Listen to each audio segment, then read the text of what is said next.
Aja dubamung saayuping payung wiyaring padukuhan klampe sireng. Nanging kekuwungehan lair rebut robolan sirating Raditya. Kaperbawan kang adhedhepa ing kono pranyata punika dewa ingkang nyarira titah manungsa kang umur dewa.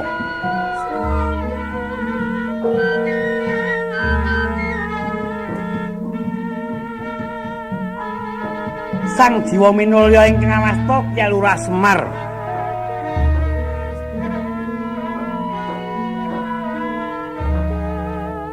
Ya Kyai Badranaya Nayantaka.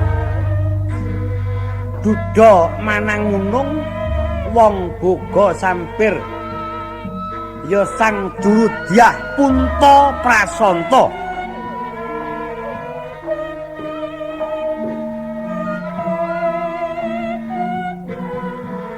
Mulawasta Kyai Lurah Semar sejatine wis datan samar marang saliring reh saneskara karana agal embat puskatakup.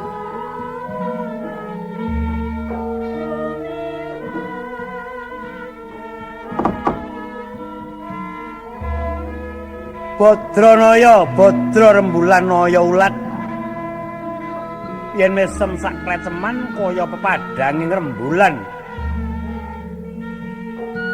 Naya Taka Naya Ulat Taka Pati wis mulat marang klebating pati.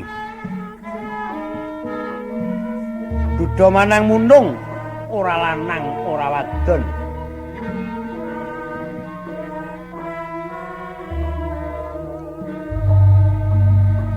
Kang mesti nitreng Sekar Potong Semariku dudu wadon dudu jalu. Kalamun jaluwa jaja mungal lir pawestri yen estriya kekuntung kegombaan.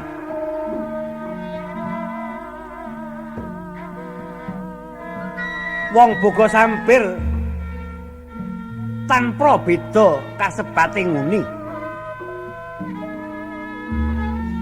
Dewa nyarira janma manungsa kang umur Bathara. Durudyah Punta Prasanta, Durudyah tegese pamong. Punta rasa ya darah. Prasanta para luhur.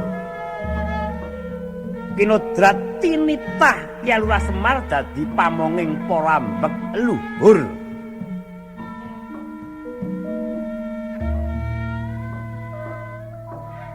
Nuju sajugari lenggah mungging padepokan Sineba ingkang putra tetiga Kyai Nala Gareng Cakrawangsa Pantal Pamor Branjang Kawat. Sumawana Kyai Lurah Petuk Kantong Bolong Runggung Diwan.